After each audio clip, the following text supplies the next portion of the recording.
Tapi sangat-sangat naif kalau Sangat ini naif. kita tinggalkan. Ya, meninggalkan Terus hutang aja. kepada periode berikutnya. Nah, itu kan? periode berikutnya. Ini presiden tidak baik. Kita berharap janganlah ya, Bang. Kita berharap jangan. Tapi kita nantikan nanti seperti apa. Kenapa?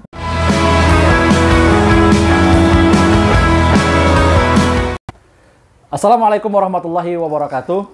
Why, sahabat sekalian, kali ini di obrolan rakyat kita akan membahas berkaitan dengan pemerintah Kota Bengkulu yang beberapa tahun yang lalu meminjam uang sebesar 150 miliar Ya.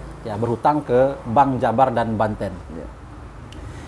Nah, ini kita akan berbincang dengan tokoh masyarakat Provinsi Bengkulu, dan beliau juga warga Kota Bengkulu, sekaligus pernah menjadi anggota DPR di Kota Bengkulu 2 periode, Bang. 3 periode. 3 periode.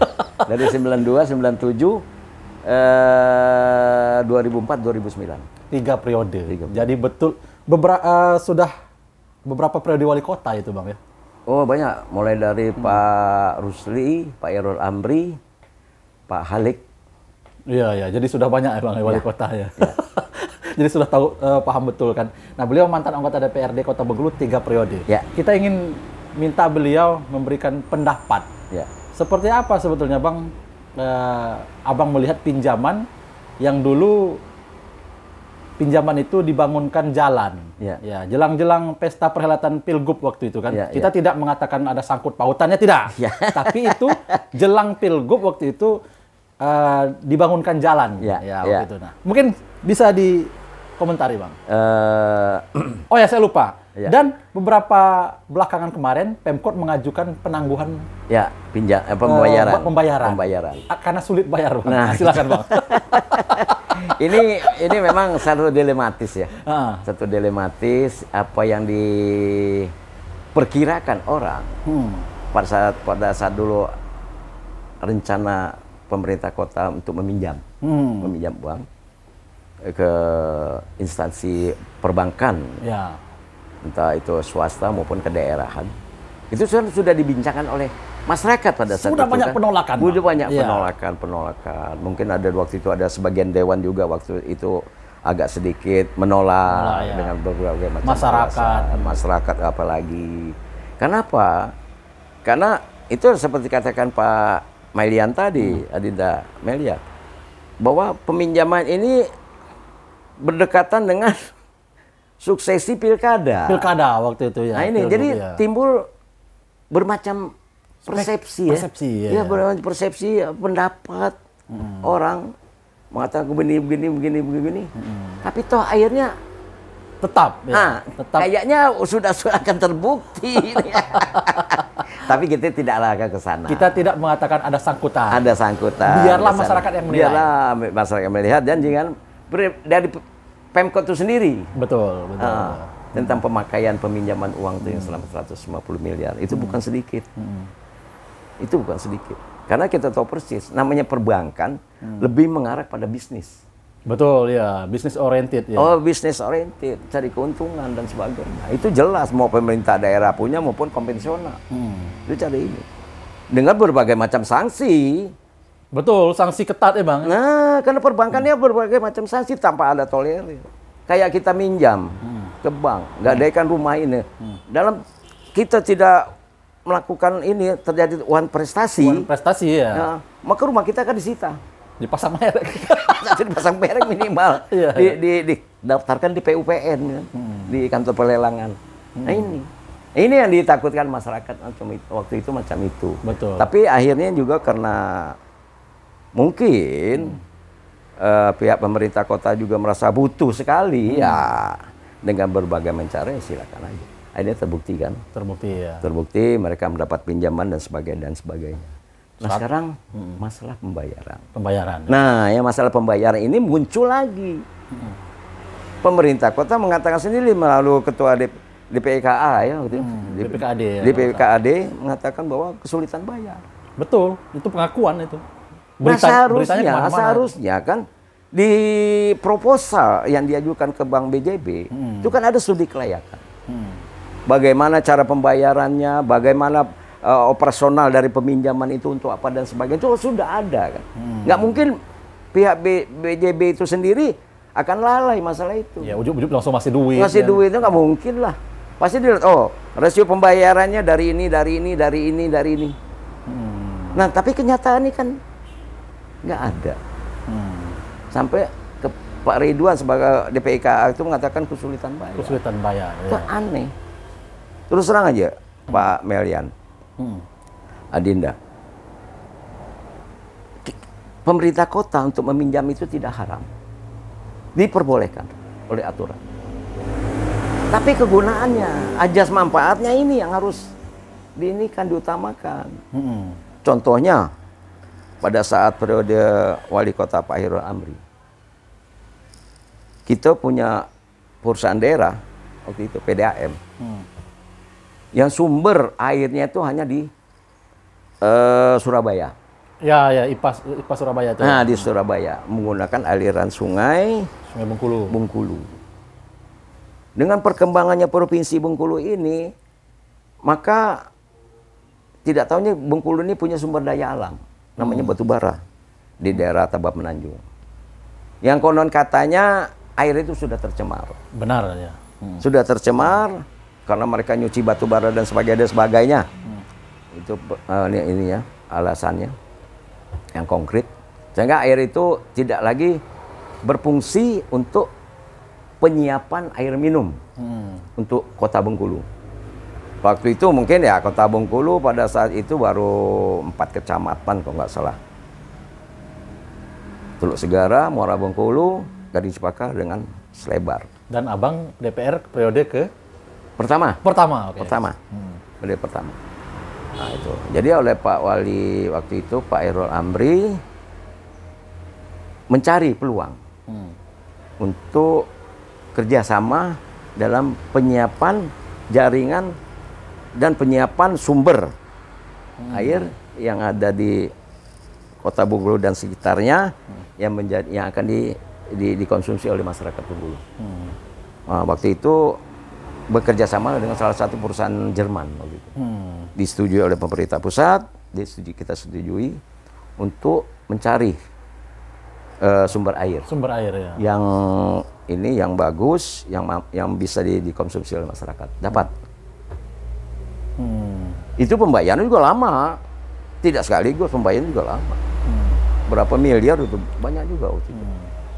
Berhasil. Sekarang masyarakat mendapatkan fasilitas atau penyediaan air bersih dengan bagus dan sebagainya. Dan masyarakat juga membayar dengan pemasukan air ke rumah-rumah masyarakat, sehingga apa? Pembayaran utang oleh pihak ketiga itu lancar. Walaupun agak tersendat, ya pokoknya lancar.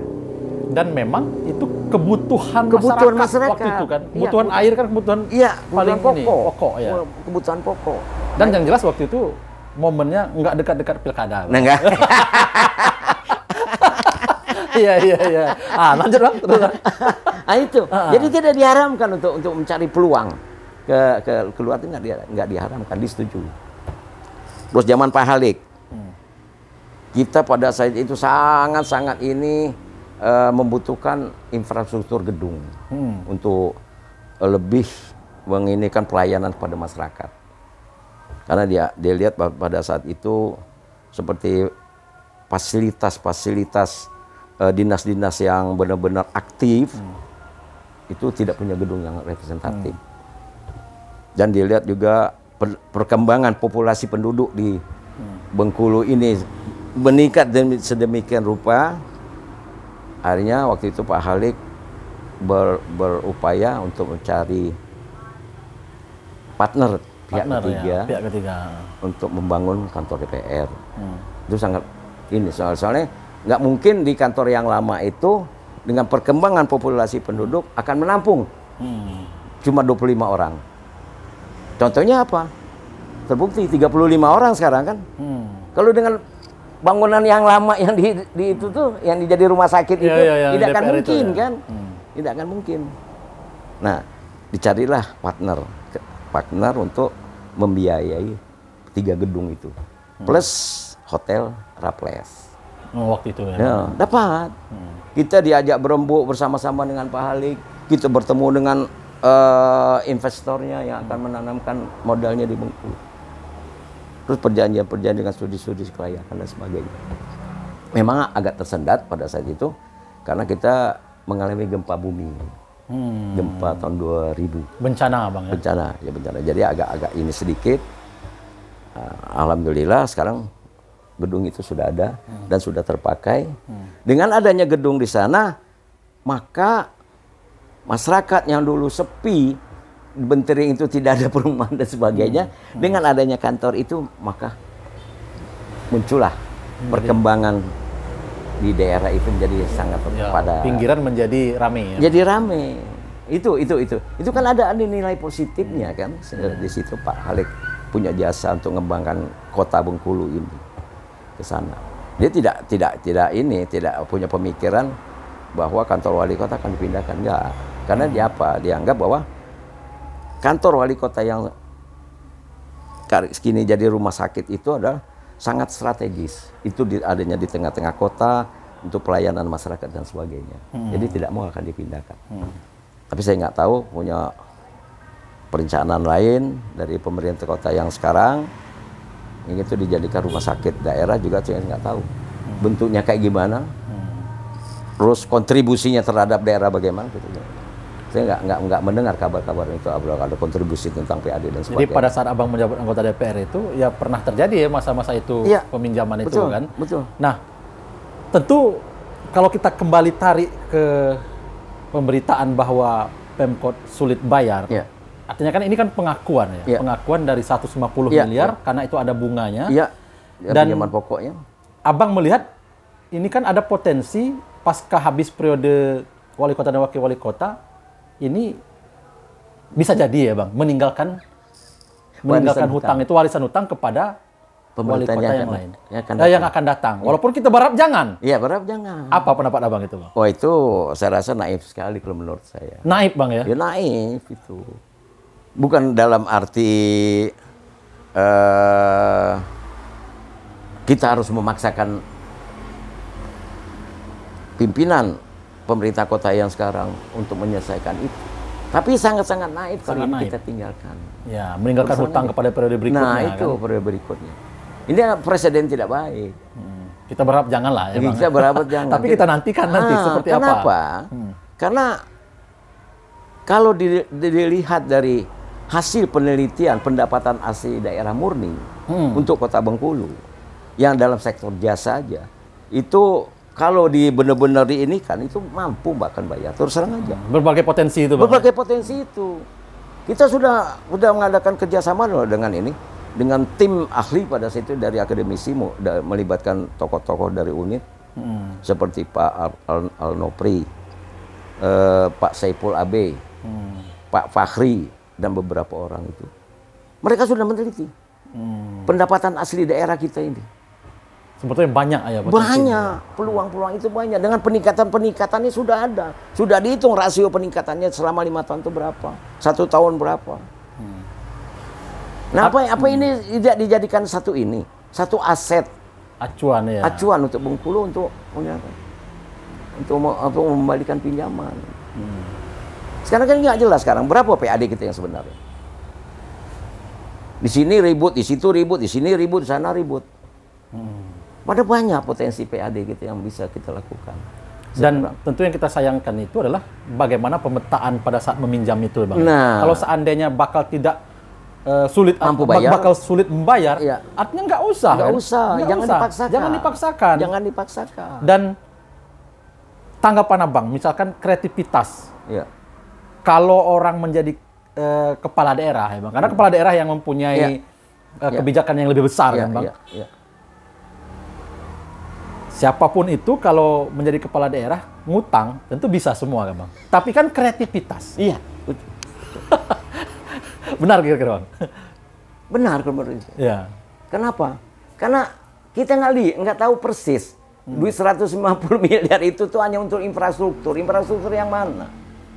Lebih tersedot ke jalan. Ya infrastruktur kan jalan ya. Dan faktanya belum mengakomodir semua jalan lingkungan di Kota Bengkulu? Masih banyak yang rusak. Di Bengkulu ini kan ada 3 penanggung jawab pelaksanaan infrastruktur. Ada dari kementerian, itu namanya jalan negara. Nasional ya. Ada dari provinsi, ada dari kota. Banyak loh 150 miliar itu. Banyak ya. Bukan sedikit, banyak. Kalau hanya untuk dituangkan ke situ saja. Ya, saya rasa nih dalam akhir tahun tuh biasanya ada pertanggungjawaban Pertanggungjawaban kepala daerah atau wali kota ke DPR. Ke DPR. Apa yang sudah dilaksanakan? Dan DPR itu harus menggali itu, Bang. Iya.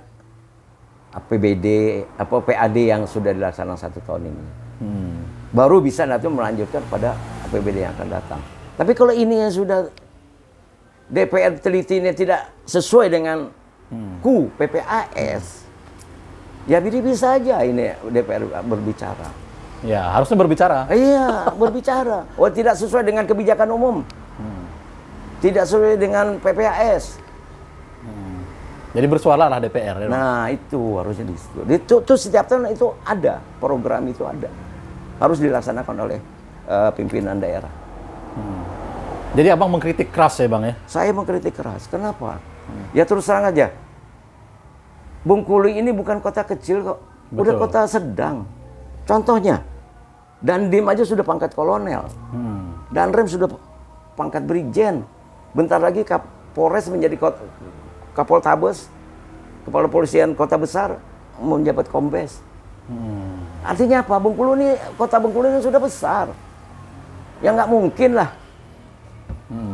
Kita tidak mampu untuk mengurus ini daerah kita sendiri dengan potensi-potensi asal kita kreativitas, atas kita benar-benar melaksanakan itu. Nah sekarang Bang, pinjaman itu sudah terjadi, ya. 150 miliar, lalu kemudian kesulitan bayar dan kita pun harus membayar bunganya. Harus. Dan sebagai Abang sebagai mantan anggota DPRD Kota Bengkulu, sebagai masyarakat dan sebagai warga Kota Bengkulu, warga Kota Bengkulu, dengan uang yang sebanyak itu, apakah Abang juga menyarankan untuk BPK atau BPKP mengaudit itu, Bang? Harus diaudit itu. Harus diaudit, Bang. Harus diaudit penggunaannya. Kalau nggak diaudit ya bukan duit kantong kita sendiri kok. Iya. Karena membayarnya itu bukan uang pribadi Helmi atau bukan uang pribadi Dedi Wahyudi. Iya. Tapi uang pemerintah Kota Bengkulu. Kalau pemerintah Kota Bengkulu ini, waduh. Karena APBD itu juga berasal dari uang-uang kita juga. Nah, iya, kita itu. jadi itulah sebenarnya polemik ini bisa berhenti apabila pemerintah daerah kota itu memberikan penjelasan detail, ya, Bang. Penjelasan detail, baik itu melalui DPR yang akan direkam oleh kawan-kawan dari wartawan. Sehingga bisa jelas. Jangan timbul suatu persangkaan yang negatif ya. Yang tidak bertanggung jawab. Kenapa kira-kira? Karena ini pasti akan dipertanyakan orang sampai habis periodenya. Nah, apakah mampu nggak membayar habis periode beliau? Ya, ini pasti akan berkembang terus, Bang. Pasti sehingga akan berkembang. Kita berharap Pemkot Bengkulu memberi penjelasan yang detail, yang detail, yang rinci. Sekarang inilah permasalahan. Ya, ini permasalahannya. Sekarang sudah berapa yang sudah dibayar? Utang itu kesulitan kami. Lalu kemudian dibangunkan ini dan sebagainya. Mestinya itu disampaikan, dan ke depan apakah ini akan diselesaikan pada saat periode yang sekarang ini. Walau alam aku ngeliat kondisi kayak begini. Prihatin gitu, Bang. Prihatin kita. Apalagi pada saat DPRD sidak pada proses pembangunan dekat-dekat jelang Pilgub itu kan, itu menemukan dugaan kualitas jalan yang buruk waktu itu, Bang. Sampai DPR mengelupaskan aspal itu. Abang lihat waktu itu kan? Saya pernah lihat itu. Pernah melihat dan mendapat informasi itu. Ya sebenarnya sih bukan tugas DPR yang macam ini, tapi ya syukur sebagai pengawasan. Sebagai pengawasan syukur dia bisa melihat itu bahwa penggunaan dana itu ya hanya sembarangan. Apakah memang ya timbullah praduga yang tidak, yang mungkin ya Kalau menyudutkan, saya rasa kita nggak lari ke sana. Yang penting bagi kita, ini menjadi evaluasi bagi ke depan. Ya, supaya di akhir-akhir jabatan menjelang 2004-2003 nanti permasalahan ini sudah clear. Sudah clear ya. Jadi masyarakat bisa tenang dan juga pimpinan calon-calon pimpinan daerah yang akan datang juga merasa bahwa permasalahan-permasalahan ini sudah hilang. Jangan timbul nanti, aduh ini wah gawat nih katanya. Aku nggak mau calon katanya. Akhirnya nggak ada yang calon lagi jadi wali kota. Karena takut terlibat dengan hutang itu. Nanggung hutang. Nanggung hutang itu. Nah, saya rasa itu yang perlu kita. Yang perlu disampaikan. Yang perlu kita pikirkan supaya negeri ini tenang lah. Tenang, ya. Sehingga pada saat nanti periode wali kota yang baru itu, dia tidak lagi terbebankan oleh hutang periode saat ini. Periode saat itu yang kita harapkan dari pemerintah. Ya masih 2 tahun lagi menurut saya. 2022, 2023 menjelang 24 itu masih bisa dilakukan. Baik. Apalagi ini kan pasangan ya Bang ya. Iya. Pasangan Helmi dan Deddy Wahyudi kan. Iya. Jadi harusnya ini betul-betul giat mereka berdua ini kita dorong untuk giat bersama-sama. Iya. Bila perlu, kalau kreativitasnya meningkat, belum sampai masa habis jatuh tempo untuk membayar, mereka udah lunas. Nah itu kita acungi jempol. Jempol. Apalagi sekarang Deddy kan sudah predikat doktor. Jadi harus menggenjot. Apa yang jadi potensi yang ada sekarang Bengkulu yang mungkin kemarin tidak terlirik dan sebagainya. Mari digenjot. Ya. Kita sama-sama mengevaluasi pendapatan asli daerah kita. Betul. Karena besar loh pendapatan asli daerah kita ini, terus terang aja besar. Karena kita ini sektor jasa. Nggak ada sektor-sektor yang lain yang pertambangan dan sebagainya dan perkebunan. Kita ini sektor jasa. Baik. Dan Abang sebagai tokoh masyarakat, sebagai warga Kota Bengkulu, tentu akan mengawasi persoalan ini. Iya, sama-sama kita mengawasi seluruh ini. Sama-sama mengawasi. Ya kita minta ada satu ada satu niat baik untuk menyelesaikan permasalahan ini. Baik. Jangan sampai nanti menimbulkan presiden yang tidak baik. Ninggalkan utang dan sebagainya. Ini yang kita terapkan. Ya mungkin ya masih dalam kurun waktu berapa tahun ini, mari kita ini kan. Kita punya pemikiran positif lah terhadap pemerintah daerah yang sekarang. Baik. Harus jadi perlu dikoordinasikan, jangan misalnya cuma Pak Wakil aja yang ada di Bengkulu, Pak Wali Kotanya kemana gitu. Baik. Itu yang harus diinikan Bang ya. Iya. Baik, luar biasa sekali pemirsa dialog saya dengan Bang Razianova Ghafur. Beliau ternyata mantan anggota DPRD Kota Bengkulu 3 periode. 3 periode. Sudah banyak sekali. Saya 1 periode dengan Pak Helmi lah. Sudah pernah 1 periode? Iya, 2004-2009 1 periode saya. 1 periode, ya. 3 periode dan sekarang beliau ini menjadi pemerhati sejarah. Saya satu grup dengan beliau di Zuriat Bengkulu gitu. Kami sebagai warga Kota Bengkulu, termasuk saya juga sebetulnya berharap Kota Bengkulu ini baik-baik saja. Ya, sampah tidak berserakan. Ya, itu. Lampunya menyala. Kemudian tertata rapi. Hutang Pemkot tidak ada. Itu harapan kita. Sehingga kita sebagai warga Kota Bengkulu ini bangga. Bangga. Kita ini sudah masuk kota sedang kok. Terus terang aja kota sedang, bukan kota kecil lagi gitu nih. Iya, kota sedang dan kita ini penuh histori. Bentar lagi mencampur ke kota besar gitu nih. Amin. Baik, terima kasih Bang. Siap. Atas waktunya. Mudah-mudahan tidak bosan berdialog di acara obrolan rakyat ataupun di Bengkulu Talk. Iya, saya siap diri apabila dibutuhkan. Siap. Termasuk kalau diminta pendapat oleh Pemda Kota Bengkulu ya. Iya. Karena sebagai warga kota, sebagai warga negara yang baik, kita harus berkontribusi. Benar. Kepada negara ini, kepada provinsi, kepada Kota Bengkulu. Jadi Adinda, saya ini punya beban moral. Bapak saya ini pendiri provinsi. Benar, ya. Pejuang pendiri provinsi Bengkulu ini. Jadi saya punya sedikit punya tanggung jawab. Dan tidak mau melihat provinsi ataupun kota ini menjadi terpuruk. Saya merasakan mulainya 2 kecamatan sampai sekarang 9 kecamatan. Bayangin loh. Saya merasakan itu. Baik. Cuma yang dulu ada gerobak sama delman sampai sekarang, untuk alat transportasi, sekarang sudah ada mobil mewah dan sebagainya. Baik. Jadi saya tahu persis perkembangan Kota Bengkulu ini. Ya, karena usia abang juga sekarang udah 70. sudah 70 tahun. Artinya sudah banyak makam asam garam sudah banyak abang ya. Asam garam enggak, cuma lihat-lihat. Lihat-lihat. Perkembangan kota dengan perkembangan kota lain. Baik. Gitu. Baik, terima kasih sekali lagi Bang. Iya, sama-sama. Pemirsa, demikianlah obrolan rakyat kita kali ini. Mudah-mudahan bisa bermanfaat, baik itu bagi masyarakat ataupun bagi Pemkot Bengkulu sebagai sumbang saran kita sebagai rakyat ataupun sebagai warga Kota Bengkulu kepada pemerintah Kota Bengkulu. Saya Melan Sori, Assalamualaikum warahmatullahi wabarakatuh. Waalaikumsalam warahmatullahi wabarakatuh.